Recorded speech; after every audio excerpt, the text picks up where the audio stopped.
আল্লাহ কি আমাকে কোনোদিন মাফ করবেন? আমি চাই না কেউ অনুশোচনায় দগ্ধ এক জীবন যাপন করুক।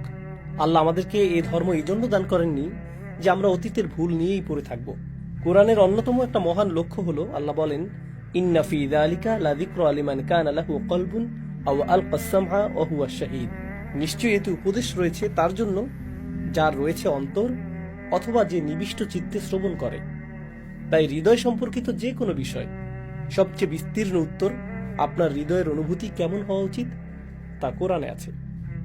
কোরআনের মতে কেউ যদি সমগ্র জীবন পাপ পঙ্কিলতায় কাটিয়ে দেয়, বিস্মৃতিতে কাটিয়ে দেয়, ভুল ত্রুটিতে কাটিয়ে দেয়, উপেক্ষায় কাটিয়ে দেয়, ইত্যাদি ইত্যাদি, আল্লাহ কি বলছেন যে এখন থেকে মৃত্যু পর্যন্ত বাকিটা জীবন তোমাকে অতীত জীবনের অনুশোচনায় জ্বলে পুড়ে কাটাতে হবে?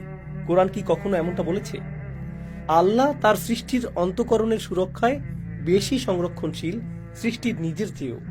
আমি নিজের অন্তরের প্রতি যতটা যত্নশীল, আল্লাহ আমার অন্তরের প্রতি তার চেয়েও বেশি যত্নশীল। এটা তো বুঝেন, তাই না? এখন আল্লাহ যদি আমার অতীতের কেয়ারলেস আচরণ এবং ভুলগুলো নিয়ে আমাকে লজ্জা না দিয়ে থাকেন, আমাকে অনুতপ্ত না করেন, তিনি শুধু চান একটা জিনিস। কি সেটা? তাওবা করো এবং নিজেকে ঠিক করো, নিজেকে পরিশুদ্ধ করে নাও। এখন থেকে আর ওই ভুলগুলো করো না। কিন্তু এর পরেও তুমি হয়তো আবারও কোনো ভুল করে ফেলতে পারো। যদি এমনটা হয় তখন কি করবে?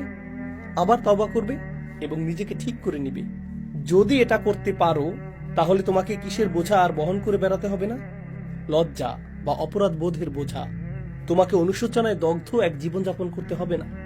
আল্লাহ মানুষকে সহজে ক্ষমা করে দেন। বস্তুত তিনি ক্ষমা করে দিতে দারুণ আগ্রহী, কিন্তু মানুষ সম্পূর্ণরূপে ক্ষমা করতে পারে না বা আপনার কৃত অপরাধের কথা ভুলে যেতে পারে না। যদি আপনার মায়ের মনে কষ্ট দিয়ে থাকেন, তিনি আপনাকে জড়িয়ে ধরলেও কিছু একটা তার মনে কষ্ট দিয়ে যাবে। তিনি আসলে এই কষ্টের কিছু অংশ পুরোপুরি মুছে ফেলতে অক্ষম, কারণ আমরা মানুষ, আমাদের এই সামর্থ্য নেই। আমরা কি করি? আমরা মানুষকে ছোট করতে খুবই ভালোবাসি, সর্বদা মানুষকে হেয় করি, মানুষের মাঝে অপরাধ বোধ জাগিয়ে তুলতে পছন্দ করি। এরপর ইসলাম শেখার পরে কি করি? এখন অন্যের অন্তরে অপরাধ বোধ জাগিয়ে তুলতে আমরা ইসলামকে ব্যবহার করি। আমরা নিশ্চিত করতে চাই যে সে যেন কখনো নিজেকে নিয়ে ভালো অনুভব না করে, সব সময় যেন অনুতাপে জর্জরিত এক জীবনযাপন করে। আর কোরআন কি করে?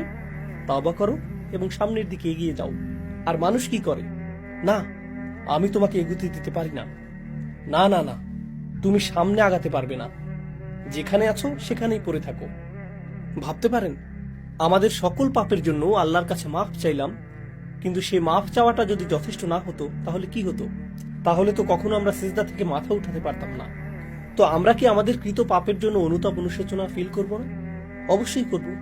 আমরা কি আমাদের কৃত পাপের জন্য মাফ চাইবো না? অবশ্যই মাফ চাইব। আস্তাগফিরুল্লাহ কি পড়বো না? অবশ্যই পড়ব। কিন্তু এরপর আমাদের সামনে এগিয়ে যাওয়া উচিত। আমাদের জীবনের অন্যান্য বাধ্যবাধকতাগুলো সম্পন্ন করা উচিত, অন্যান্য কাজকর্মগুলো সম্পন্ন করা উচিত, অন্যান্য দায় দায়িত্বগুলো পালন করা উচিত। জানেন, মুসা আলাইহিস সালাম ভুলক্রমে একজনকে হত্যা করে ফেলেন। পরে তিনি যখন ফেরাউনকে চ্যালেঞ্জ করতে গেলেন, তখন ফেরাউন বলতে পারত, তুমি আমাকে কোনটা সঠিক কোনটা ভুল শেখাতে এসেছো? তুমি জানো তুমি কি করেছো? কোন সাহসে তুমি মুখ খোলো? এক খুনি এখন আমাকে শেখাবে? ও, খুনি এখন নবী? সত্যি? সঠিক ভুল শেখানোর মতো কোনো নৈতিক অবস্থান তোমার তো নেই, কারণ তুমি অতীতে একজনকে হত্যা করেছো। এটাই তো যুক্তি হওয়ার কথা। জানেন, ফেরাউন কিন্তু এমন যুক্তি দেখিয়েছিল। সে বলেছিল, তুমি তোমার কর্ম যা করার করেছ, তুমি বড় অকৃতজ্ঞ। এমন কৌশল কিন্তু অনেক শক্তিশালী, একজন মানুষের মনোবল সম্পূর্ণ ভেঙে দিতে পারে। তখন মুসা আলাইহিস সালাম বলতে পারতেন, আমার বিশাল এক অন্যায় আছে, আমার আসলে কিছু বলা উচিত না, মুখ খোলার মতো অবস্থানে আমি নেই। কিন্তু তিনি এমনটি বলেননি। তিনি তার অন্যায় স্বীকার করে নিলেন, কিন্তু শেষে বললেন, অতঃপর আমার রব আমাকে প্রজ্ঞা দান করলেন আর আমাকে করলেন রাসূলদের একজন। মানুষ কিন্তু এমন করে, তারা মনে করে পুণ্যবান মানুষের মনোভাব এমনই হওয়া উচিত। কোনো কিছু সম্পর্কে আমি কিছু বলার কে? আমার সবসময় মুখ বন্ধ রাখা উচিত। এই যুক্তিতে তো সবারই মুখ বন্ধ রাখা উচিত, কারণ সবার জীবনে ভুল আছে, কারোই সত্য বলা উচিত নয়। দুনিয়াতে এমন কারো কি অস্তিত্ব আছে যার জীবনে কোনো পাপ নেই?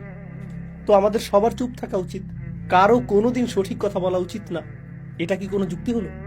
আল্লাহ তাআলা বড় বড় পাপগুলো সম্পূর্ণরূপে ক্ষমা করে দিতে পারেন, তার কাছে এটা কোনো ব্যাপারই না।